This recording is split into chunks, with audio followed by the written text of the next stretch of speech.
Greetings, viewers. I'm known, of course, Jim Saleam, and I'm speaking today with Mr. Perry Jewell, a well-known Queensland nationalist and patriotic activist. Good afternoon, Perry. Good afternoon. Now, what I think we will be doing is we'll be reviewing various aspects of your life and your political activism, and I'll simply be directing questions. I won't be making any commentaries or anything like that. I'll simply begin by saying that for the benefit of viewers, that Perry Jewell is well known in Queensland. It's a very long and distinguished career as a political activist. Perry, I'd like to start by asking you a matter from your history. If someone was to say, who is Perry Jewell, can you define that for the people, please? Man, I'm not ego-driven. I want to get something done, okay? And yep. I'm a man who's experienced the world as it is today. I'm proud to be a white man and an Englishman, not too keen on the British, though. I was born in Northern Ireland. My father was badly crippled during World War II and was encouraged by the British government to go and help settle the East African colonies, Kenya, Tanganyika, Uganda, before Idi Amin arrived. Anyway, after the betrayal by the British of their own colonials, I just had to throw what I could in a Volkswagen Beetle a couple of times and get the hell out of countries that I regarded as my home country. Dad's buried on Kilimanjaro. I supported and helped Rhodesia and South Africa, did military intelligence, helped fighting the Chinese influence. And one of the big problems was that the terrorist movements in Africa were partly I emphasize, being sustained by perhaps well-meaning but stupid Australians and Australian governments, both state and federal. So in the end, I thought, well, there's only one way to do something about it. Go for the jugular, and that's why I came to Australia. You weren't since you were my enemy, and you arrived about 1972, didn't you? Correct. Ironically, I think it was the day Whitlam took power. I don't claim to be responsible for the disaster that Australia has become. Of course. I'd ask just a general question. Your experience in Africa. What did it actually teach you as I'll say a political theorist in your own right? What did it teach you? If you really believe in democracy, you cannot believe in multiculturalism and a weighted vote. This country is actually a mammoth swindle, and it took me. I'm not the fastest guy on the thing, especially with a broken back I've got now, but. It took me a long time to realize that compulsory voting is a farce. And in actuality, although people in this country think that we have a democracy, we don't. We've just had a pretty good illustration the other day when the government of the ACT, Canberra, whatever you want to call the dump, has almost legitimized the use of dangerous addiction-forming substances. We're speaking of ice and methamphetamine, whatever you want to call it, and heroin, etc., etc. And the government just did this without an act of parliament. And of course, this is probably a warm-up for the yes vote they were working so hard to promote. When you arrived in Australia, how did you teach yourself Australian politics? I had a crash course because I was recruited overseas to help open West Point Casino, which was the first legal one in the country, and then to run the only legal baccarat game in Australia. And of course, baccarat is, if you like, a snob's game, French origin. And there was one baccarat game at West Point, and I was the pit boss or chef de table, whatever you wish to call it. And I ran it for 5 years. Perfect position for someone to keep an eye on the government, because other than Sir Joe Bjelke-Petersen, a man I admired and respected, virtually all the politicians of Australia, the state premiers and the apologies, otherwise known as prime ministers, came through West Point. And as you know, gambling tickles the same sensitivities, the same uptake that addiction to drugs causes. And West Point just got busier and busier. The assurances that were given prior to the opening of West Point were that it would be the only one, but it didn't take too long before Launceston opened, and so it goes. And for many years now, it's just been a money laundering convenience for various Asiatic criminals et al. I was going to ask you that. You obviously observed money laundering on a large scale. I take it you drew particular political conclusions from that in the 70s and 80s? Oh, yes. Yeah. And the fact is, if you're in bed with criminals, it sticks. And we can see it now. This country, if you're a purist, if you like, you'd have to say this country for many years has been a giant criminal conspiracy. And I believe that what's happened to us in Africa is happening here. Some interesting possibilities are arising because of the suicidal mass immigration from various third world countries. And the Chinese probably have had the right to feel fairly assured. I believe we've got about 1.25 million Chinese Australian citizens, many of them decent people, hardworking. They're actually refugees from communism. But unfortunately, if you look at our military, I don't know, I'm going to go and buy a toy submarine one of these days so I know what one looks like, because I don't think we're ever going to have them. The Labour Party in particular, but the Liberals are a mirror reflection. Just kick the problem down the road, let someone else solve. Just so you've got this growing mob of parasites, otherwise known as pensioners, and I'm one, who just suck on the public teat, and the few surviving businesses and big businesses, mining in particular, are going to have to keep footing the bill.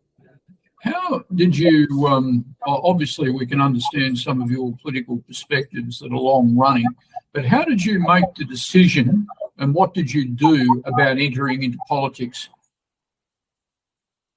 Well, after 5 years, and you get to know people fairly well.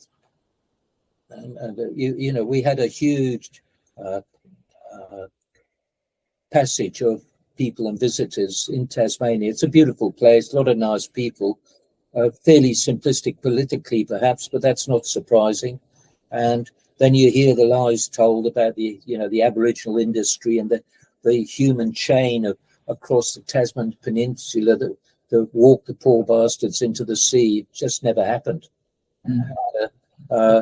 So anyway, I'd done my time in intelligence. I thought, well, I could go back. I'd done what I could to help South Africa, and I'm proud of that. And Rhodesia, God bless them. They're all the memory now. And I thought I'd go home and perhaps just pick up a normal job. I've done many sales jobs and always managed to get a job. Even when you're suffering from state-inflicted stigma, you can normally find someone who's got some guts. Anyway, when I got back, I found that South Africa was sold out too. I knew an old guy, and he had 2 club feet, and he was in the South African cabinet, and I dealt at fairly senior level.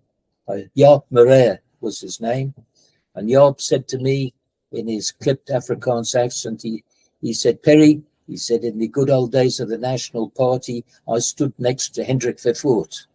And he said, "I haven't moved." And here's a guy with 2 club feet and a sense of humor. I think we could do with a few in Canberra. And anyway, South Africa is sadly, it's gone now. I was not a South African, never have been, but I've been quite happy to any nationalist cause of decent people who should have certain rights that already we lack. I'm always going to try to support. And Africa now is a graveyard for me. My father's buried on Kilimanjaro. Some of my relatives died during World War II, fighting in North Africa. Maybe it wasn't there in Daba, as the Zulus said, but nevertheless, their ashes or bones are there. And now what are we going to do with this joint, otherwise known as Australia? That's the question. So you were in South Africa for a while in the 1980s and you returned to Australia. Yes. And how did you then actually enter into the political struggle? What did you do? Well, I already knew what most people thought, but in the end, I suppose all up, I would have spent 3 or 4 years researching. I was getting ready to go again because I'm not a runner, but if there's no fight to join, what are you going to do? Just do what we're doing in this country now. Death of 1,000 socialist cuts. Give you an example. That's why I'm not in a very good humor. Probably not a good interview, but I just found out today that I owe $1,100 because some guy who was kind enough to pick me up at the airport in Brisbane, and I'm limping along, and this guy puts me in his car and is going to drive me up to Toowoomba. And of course, you know, this is socialism verging on communism. There's a hidden camera somewhere, and inadvertently I clipped my seat belt under my arm instead of over my shoulder, and they send this poor bugger who owns the car, they send him a fine for $1,100. How do you like that for justice? At least I'll say this, and at least in Africa, if some son of a bitch jumps out of the shrubbery pointing something at you, you'd probably put a bullet into him if you had a gun. Here we haven't got a gun anyway, and here it's going to be some cop trying to film you doing something, and you don't even have right of appeal. What's this guy supposed to do? What are we supposed to do? $1,100. Point taken. And okay, well, let's just come back to that question. How did you actually move towards politics? Well, I was getting ready to pack up again. Then I thought, why should I? I'm getting tired. I've got suitcases for Africa in my caravan. I live in a van. And I thought, no, I was surprised. I did a poll and it was ongoing. I've sold advertising. I once worked for Australian Posters selling outdoor advertising.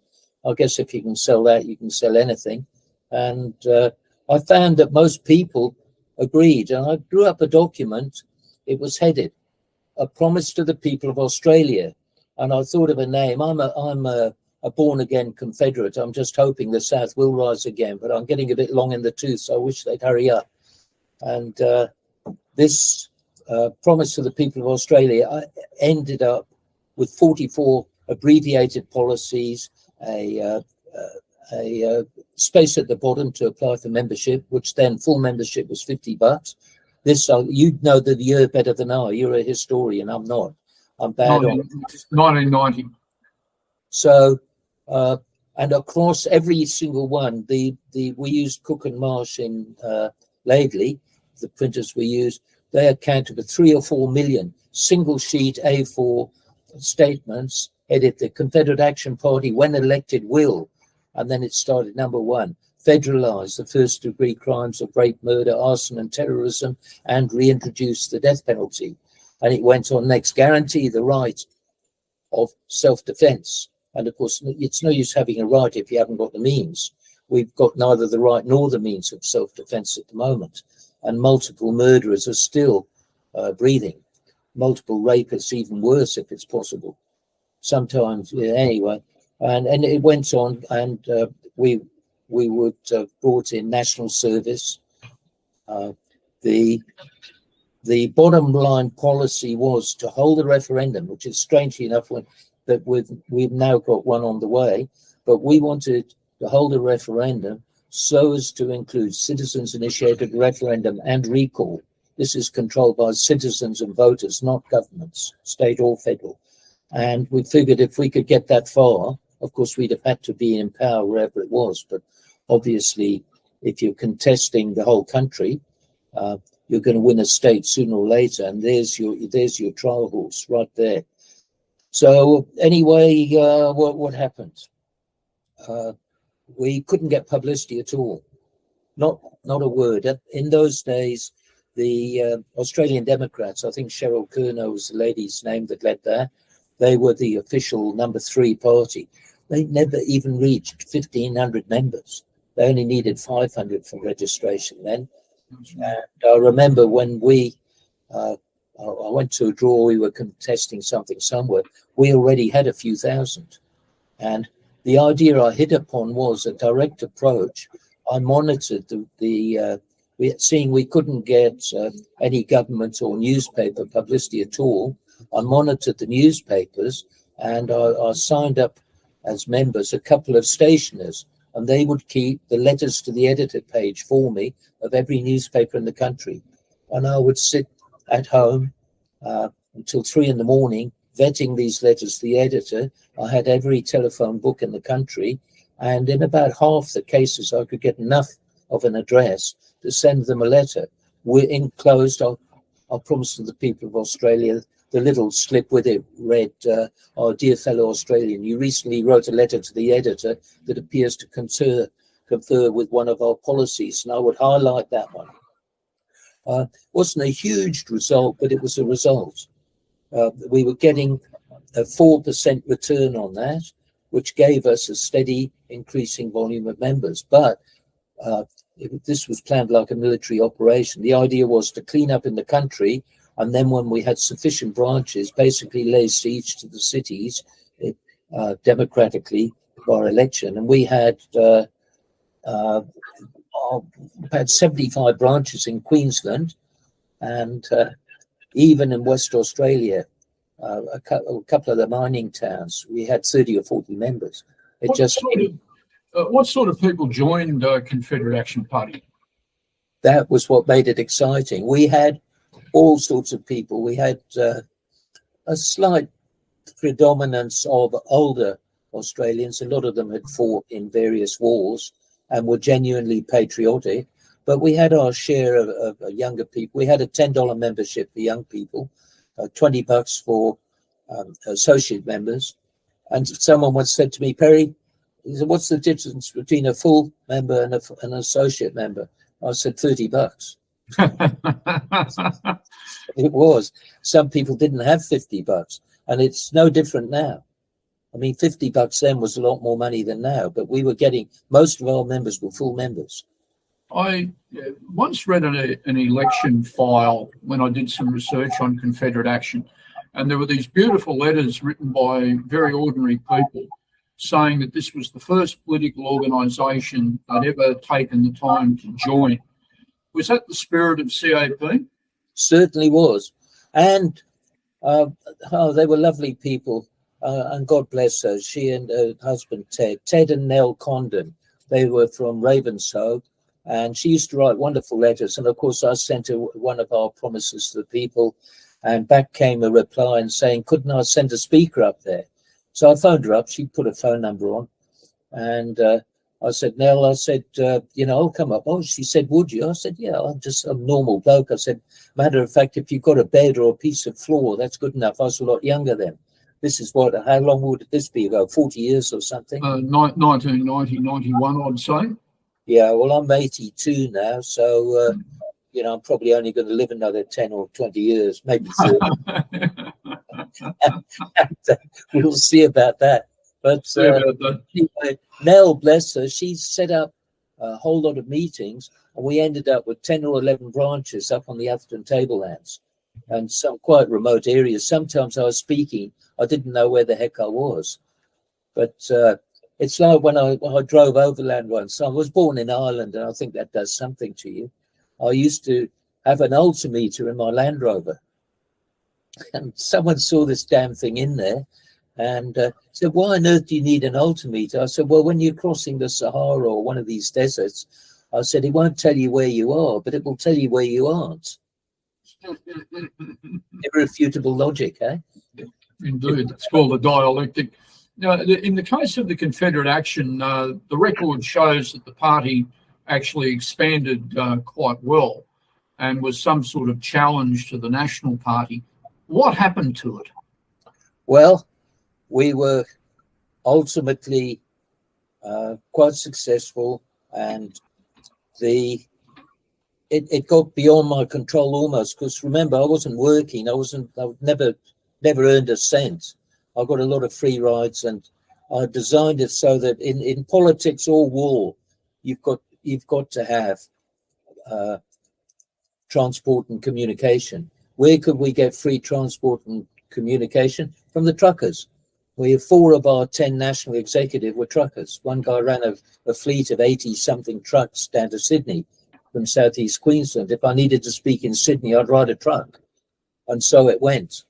And it just proliferated. And we got to the stage where we'd done fairly well. The one election we contested, but we hadn't won any seats, but we were ready for a quantum leap, and we needed to start getting into the cities. And our Ipswich branch asked me to go and recruit a certain lady there because they wanted her as a candidate. I'm speaking of a red-headed lady, Pauline Hanson. Hello, Pauline. You might remember me. It's a long time ago, but when I get crossed up, I never forget. And anyway, I went and she sounded interesting. She agreed with our policies and strategies. And she said she would join us, but she went and joined the Liberals. The Liberals, of course, are a treacherous bunch, not much better than Labour.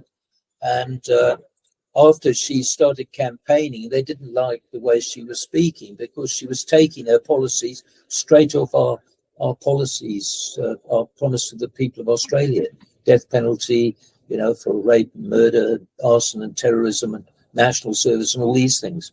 They're still available on examination. And anyway, so they sacked her mid-election. You'd remember this, you're political science, I'm not. And their act of treachery probably got her elected. And from then on, her party grew and grew and grew. And I'll tell you why it grew. Dear old Nell, she phoned me and leading up to that election. And she said, Perry, what are we going to do? She said, this new One Nation party is getting all the publicity and we can't even find a good candidate. I said, well, get our branches behind, Pauline. And that one phone call was worth 10 or 11 full branches. The branches in size were probably only 35 or 40 people, but 10 of them is almost enough to register a party. And anyway, the rest is history. It grew and grew, and it grew because there seemed to be no point. Two of us fighting it out on the right wing. We had the organisation, the actual on-the-ground knowledge. She had the media, a fair bit of lying and obfuscation, as always happens in Australian politics. But the fact is, they built her and built her. Now, all these years later, I would appeal to her, pack it in, Pauline. Let's build one genuine nationalist party out there, and it will be portrayed by the news media as way out on the right. Let's do it, because at the speed we're going, and remember, I've already lost one continent. Africa's about 3 times bigger than Australia, 50-odd countries, and there isn't stability, decency, Christianity, or any of the arbiters that normally the people who happen to speak a language called English brought with them. And we're already... Yeah, your question. Sorry, I'm right. Yeah, no. I understand that. I'll ask you a couple of detailed questions about Pauline Hanson in a moment.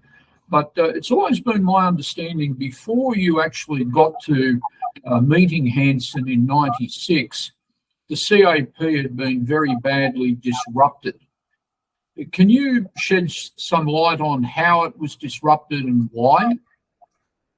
Yeah, probably my fault. It's not always easy to lead, and I don't see myself as a great leader, but I did formulate this party and the strategy. But I made 2 mistakes, and the one guy's dead and buried, and I wish him well. But the fact is, I appointed him as our press officer, and he was perhaps on the other side of things. Another guy who gave us trouble was his buddy, and both of them had been warrant officers in the Air Force. So perhaps I was being a bit optimistic, because I thought anyone with a military bent would find Confederate Action Party at least efficient with regard to the fact that we still need a national defence here. We just don't have one now. We don't have a deterrent. And anyway, so there were a couple of knives in the back then. And then, of course, Pauline turned out to be a total disaster, because it's good that people will put ladies first sometimes, but I don't know if they really belong in politics. Now I'm going to make a lot of enemies with that. And I'm mindful of my dear father, who was murdered when I was 15, but he used to say to me, Perry, treat all women as if they're ladies. And if they prove to be otherwise, remember this, they're still women. I thought you might crack a smile at that one, at least. Well, yes, I do understand it. In the case of Pauline Hanson, Obviously, as you said, she took over a part of the apparatus that was already there and went her own way. But do you detect that there was a shift in the actual politics away from CAP in the direction of something else under Hanson? Well, she would have picked up. I mean, I advise people, if you get into it, make it work.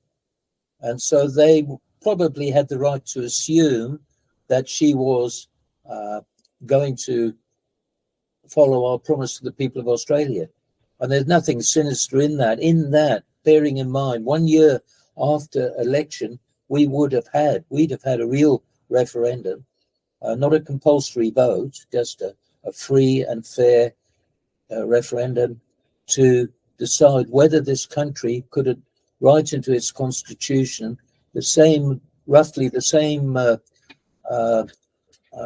the Swiss system of government, which is known as CIR, Citizens Initiated Referendum, and recall. And that means if you've elected a corrupt person or a total idiot or whatever, and they deviate from whatever the promises they've given and the party assurances given, then they can be removed by a compulsory referendum just in that constituency.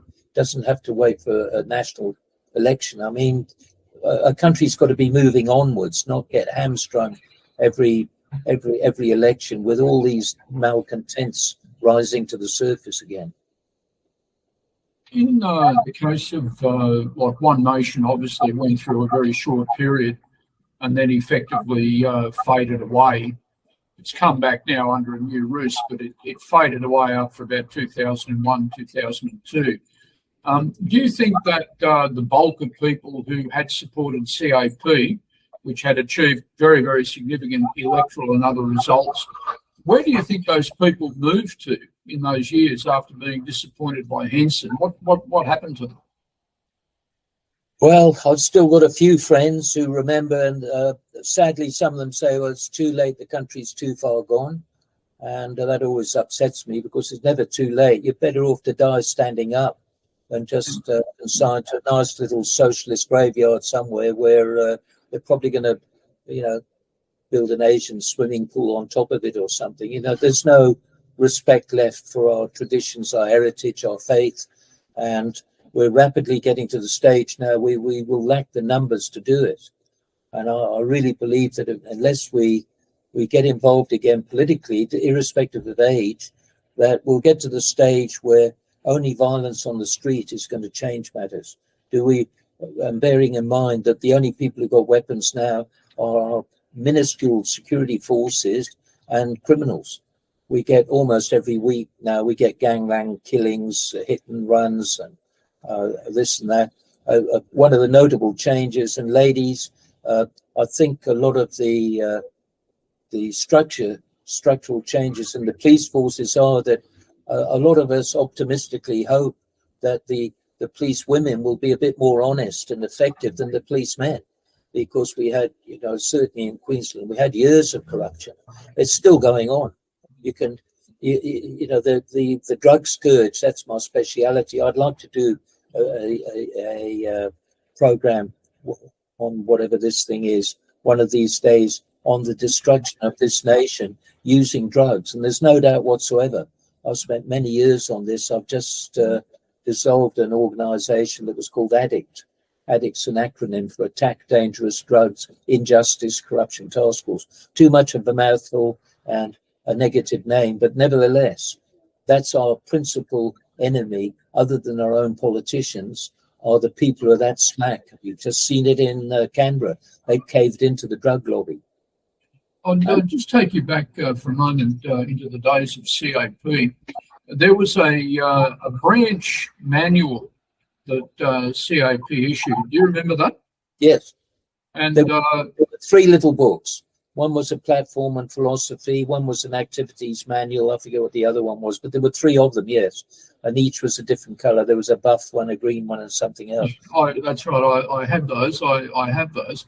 I won't say who, but a gentleman involved in academia who worked on my work that I did 30 years ago almost now, said that the activities manual was one of the most erudite booklets he'd ever read for the operation of a political party. Now, this is a man with a lot of knowledge, a lot of experience, and so on. And it seemed to have a basis in house groups, local organisation, local politics, approaching local people. What impact did that actually have on CAP organisation between 90 and 95? How did it work? Well, it beefed the branches up. I think in Queensland we reached 75 branches. The smallest one would have been probably in the lower 30s of people. And the largest ones, well, we had Mackay, I think it was, just on 500 members there. That's enough to register a party in its own right. And of course, people need direction. Most people aren't really interested in politics. And if you write common sense and keep it short, other than those booklets, every single sheet of paper that we published was designed to be read. If you can't get enough truth on an A4 size of paper with enough to put a membership application at the foot, then it's not going to get read. And you and I have discussed this thing over the ages. Too much writing is just political suicide. And of course, it's going to get worse because half our population can't read or write intelligently anymore. 1 in 3 school leavers is a loser, and they're functionally illiterate now. That's just come out in the last month.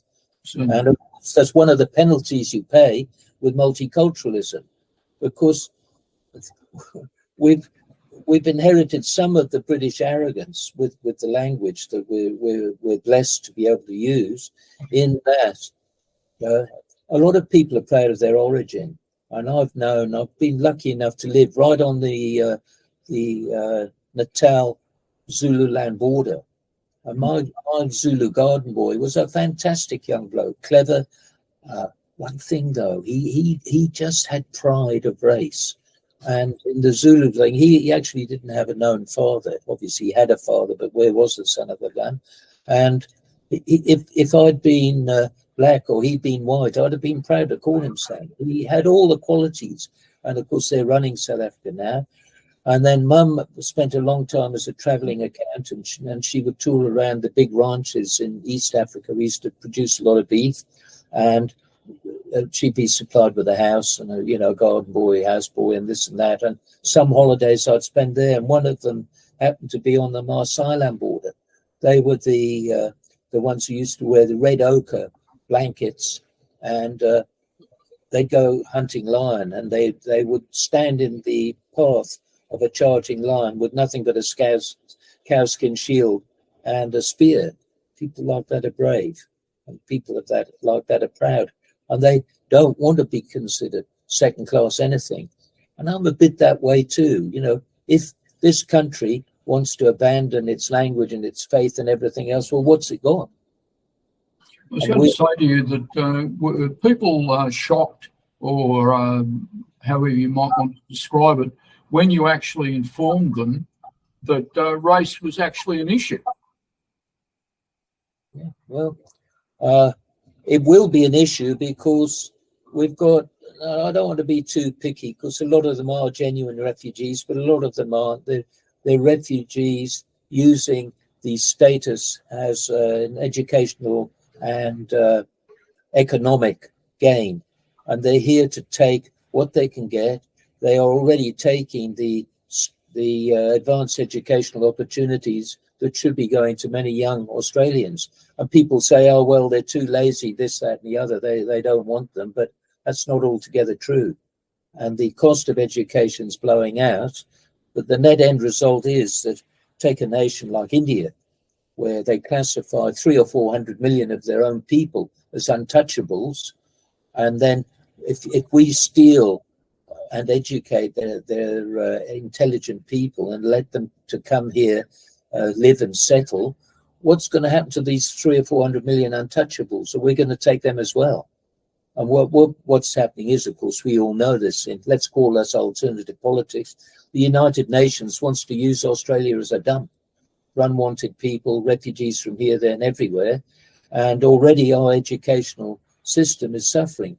How do you propose to give children say there's 30, 35 in a class, and you've got 3 different language groups, what language is the teacher going to use to instruct his or her pupils, probably her pupils now, and give them an equal opportunity education? The truth is, it's not possible. And that's something, apartheid never got a fair crack of the whip in the Australian media, but what would you do if you were a Zulu teacher? All the kids in class spoke Zulu. And because of that, their educational system for a third world country was exceptionally good. Ours isn't even a third world country. And already we're told in the recent headlines the last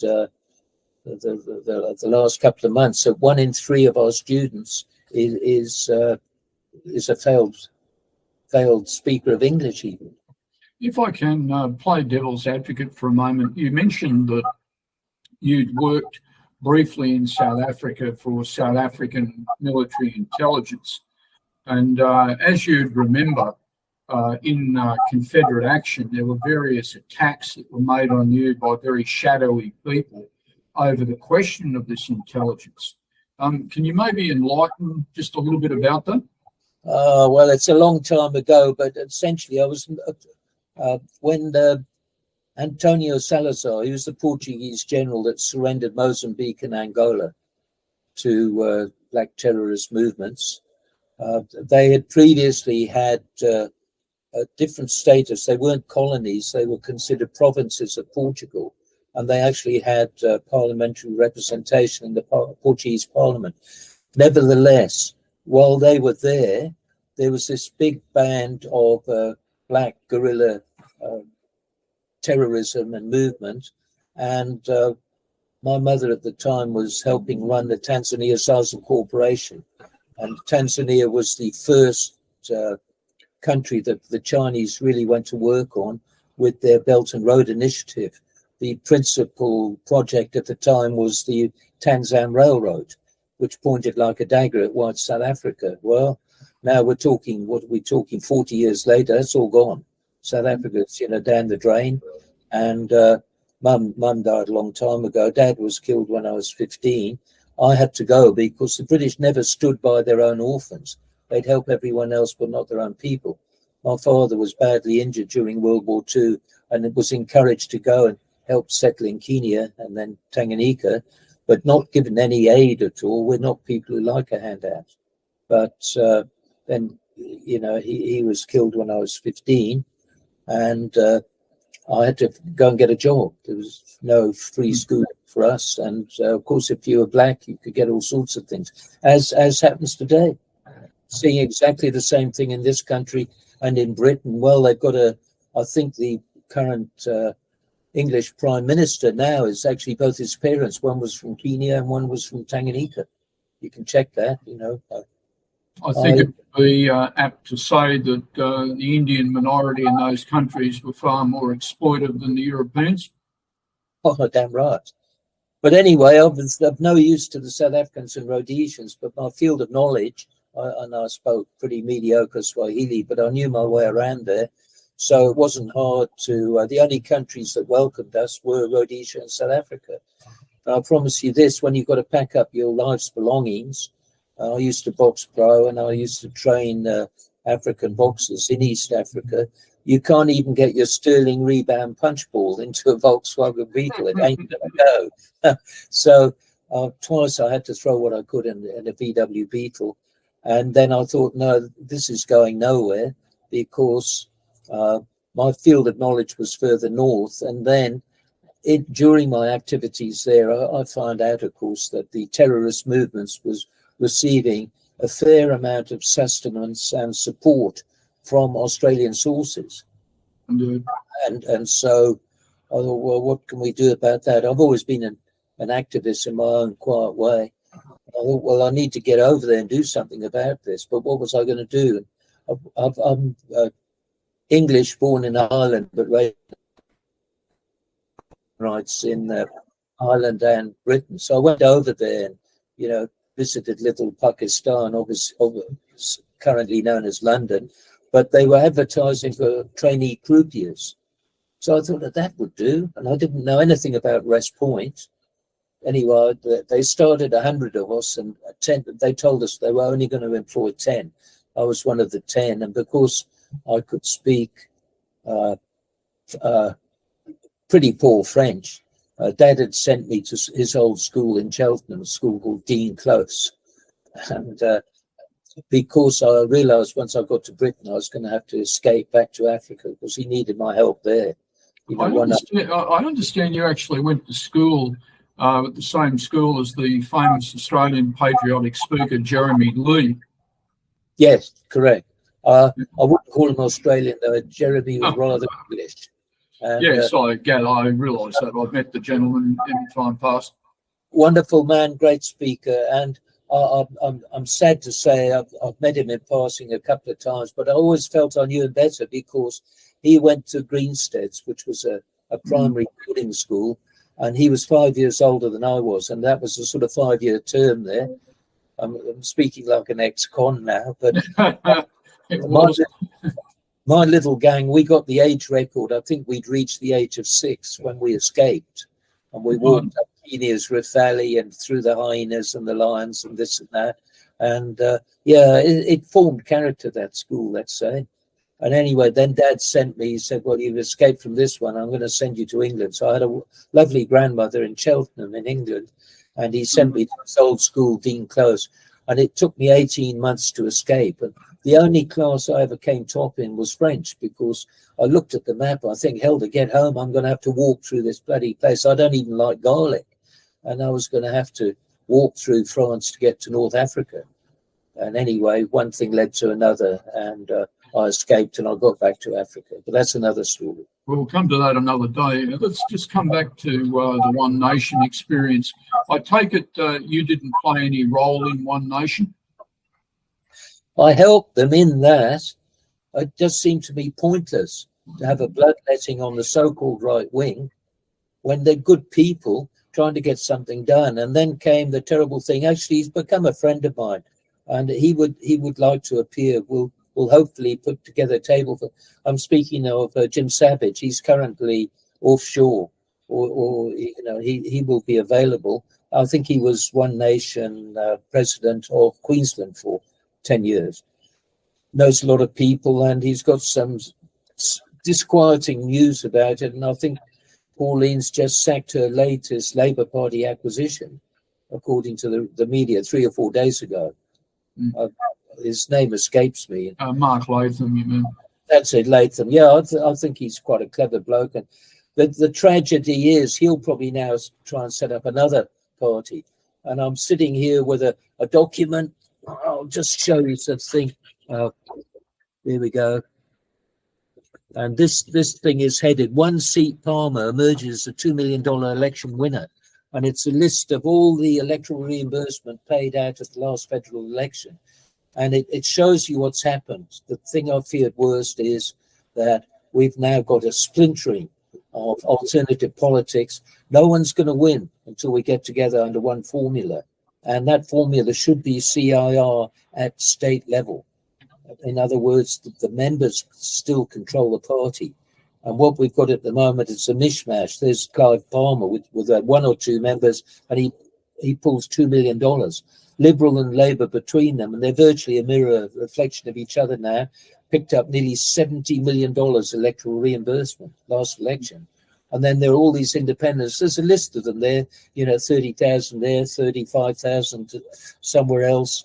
And what you will see now is the number of ethnics, newly arrived ethnics have come into this country. They work at the system. They're not all stupid people, and they're not all sinister, but most of them are cash hungry, and they're most of them fairly intelligent people, and they see that they can stand as an independent, and if their little community will vote for them, they've only got to get 4%, and then the till's wide open. I doubt if a lot of their claims are even checked. I noticed that CIR and the abolition of the compulsory vote and the non-public funding of political parties was a major part of the politics of CAP. Yes. How did that actually originate? Because CAP obviously originated in Queensland initially, But how did that spirit on those questions actually generate? Well, I've got to take the major credit on this because I toured around, I spoke to people. I remember, I'm not very good at names, but I remember going to visit a family out west of Toowoomba. They were Swiss, the Rusterholz family. And I had no concept of CIR. It doesn't exist in Africa. It's never going to. It's ruled by Spear there. But it just seemed so good, so fair, so genuinely democratic. And it took me a while to realize how fundamentally voting under the duress of compulsion, how undemocratic our system is. This isn't democracy. And in fact, in traditional English law, agreements entered into under duress are not legally binding. You know, if I shove a 357 Magnum in your ear and tell you vote there, you're going to, aren't you? Well, financially, that's what we're doing. And they can do what they like to you here. I mean, here, suddenly, we're $1,100 in debt. I think we discussed it once, and I mentioned to you that CIR and voters' veto and recall and all of that had been the original program of the true Labor Party 100 years ago, and was eventually edited out of all Australian politics. Why do you think it was just edited out of Australian politics? Australia still, in its impecunious state, is a very, very rich prize. And anyone with half a brain knows that if we don't want it, there are a couple of other races that do want it. Okay?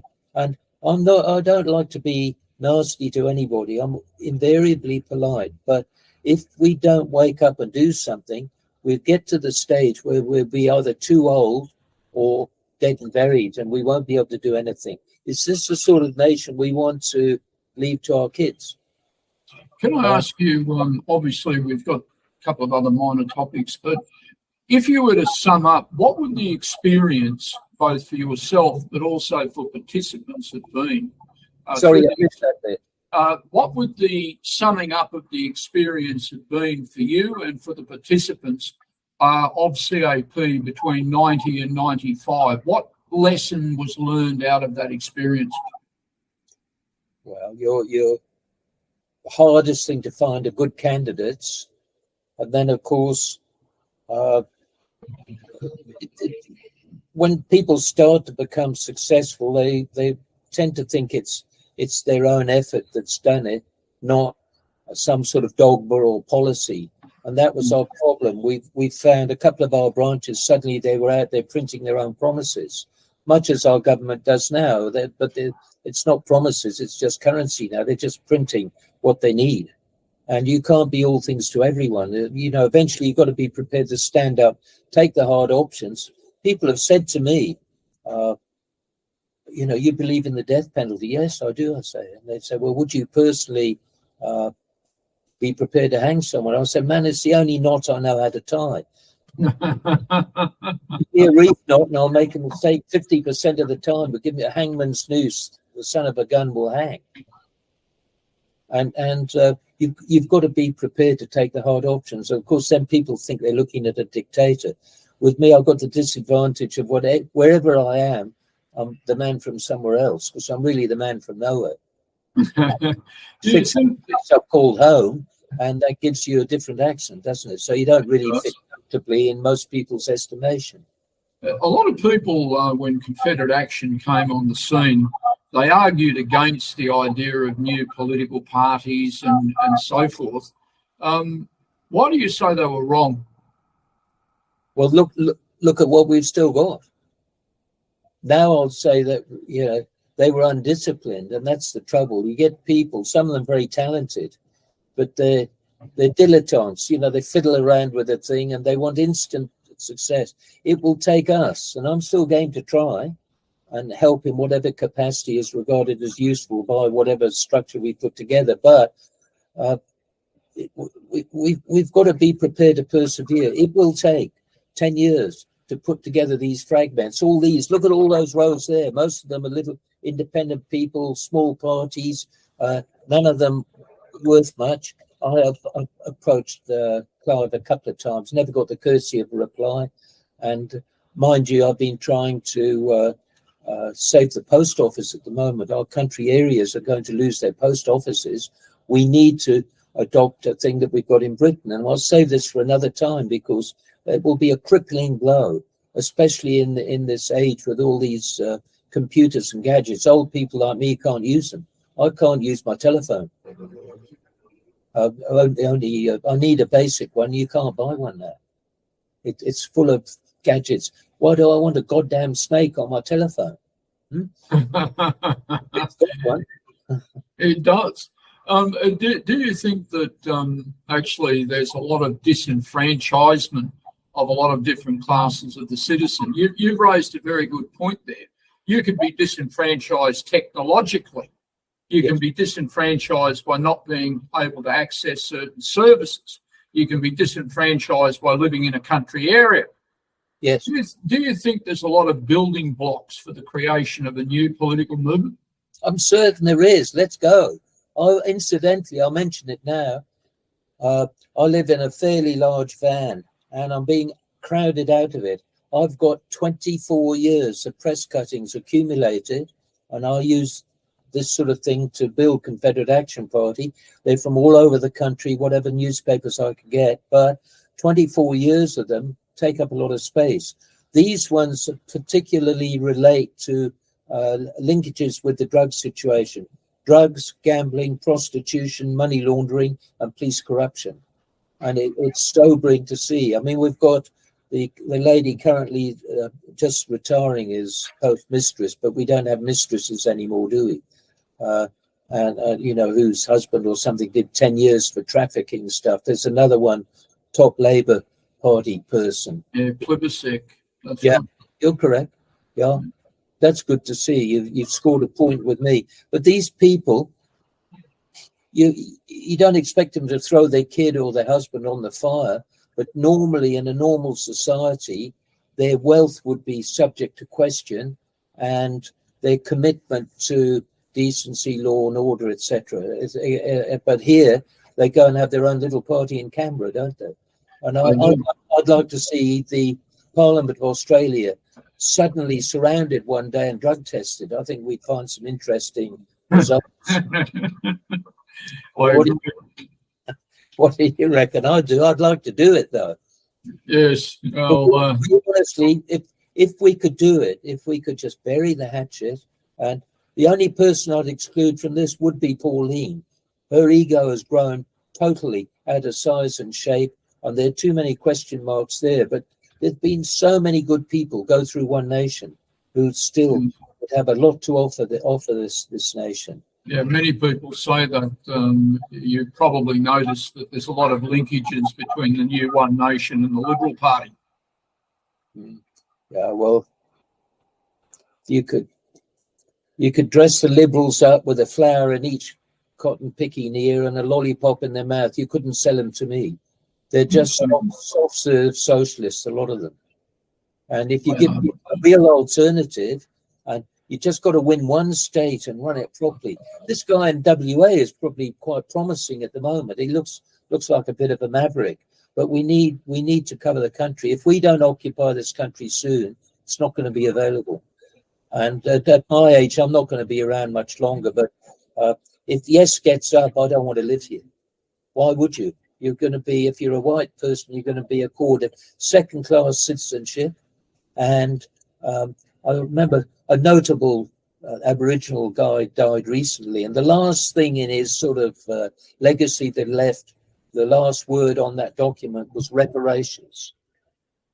And they're doing it in Britain too. We're developing we're developing a nation of parasites, and unfortunately, we white people are beginning to suffer from the 4 Ws: white, weak, wenging, Western.